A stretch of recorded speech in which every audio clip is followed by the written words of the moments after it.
हिमाचल में आप करोड़ों का आलीशान घर बना लें, लेकिन अगर देवता की अनुमति नहीं है तो उस घर में रहना मुमकिन नहीं होता। यहाँ तक कि पहाड़ों में कई बार लोग करोड़ों की प्रॉपर्टी बिना एक पल सोचे छोड़ देते हैं, क्योंकि देवता ने उस घर को अपना मानने से मना कर दिया होता है। इसलिए डिकोडिंग देव कल्चर में आज बात हिमाचल की खास परंपरा की, जिसमें नए घरों में देवी देवताओं को आमंत्रित किया जाता है और देवता देते हैं वहां रहने का या ना रहने का आशीर्वाद।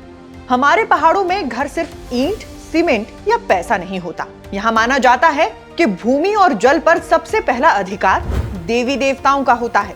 शिमला, कुल्लू, किन्नौर और मंडी के कई इलाकों में आज भी ये परंपरा जिंदा है। इन इलाकों में अगर आप नया घर बनाते हैं और वो भूमि किसी देवता के अधिकार क्षेत्र में आती है तो पहले देवता की अनुमति जरूरी होती है। कई बार लोग अपनी जमीन पर घर बना लेते हैं, लेकिन उसके बाद बीमारियां, कलह, नुकसान या अजीब घटनाएं शुरू हो जाती हैं। ऐसे में देवता के माध्यम से ये साफ किया जाता है कि क्या वो भूमि सही है या किसी शक्ति के अधीन, और अगर वो जमीन किसी भी भूतल देवता के अधीन आती है तब घर का मालिक चाहे करोड़ों खर्च कर चुका हो, उसे वो घर खाली करना पड़ता है।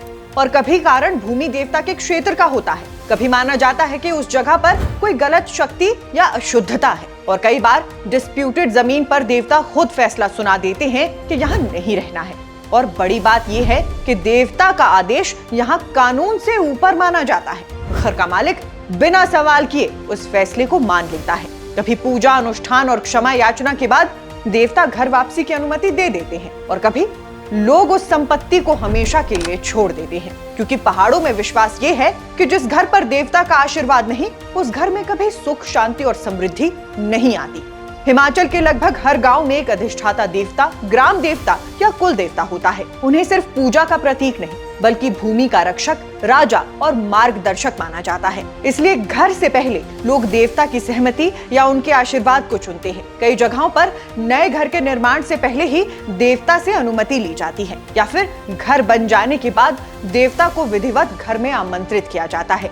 धूप, मंत्रोच्चार, पारंपरिक अनुष्ठान के साथ देवता की पूजा की जाती है। मान्यता है कि देवता की स्वीकृति के बिना घर आध्यात्मिक रूप से अधूरा और असुरक्षित रहता है, और जब देवता घर में प्रवेश करते हैं तो हर नकारात्मक ऊर्जा, हर अशुद्धता दूर हो जाती है।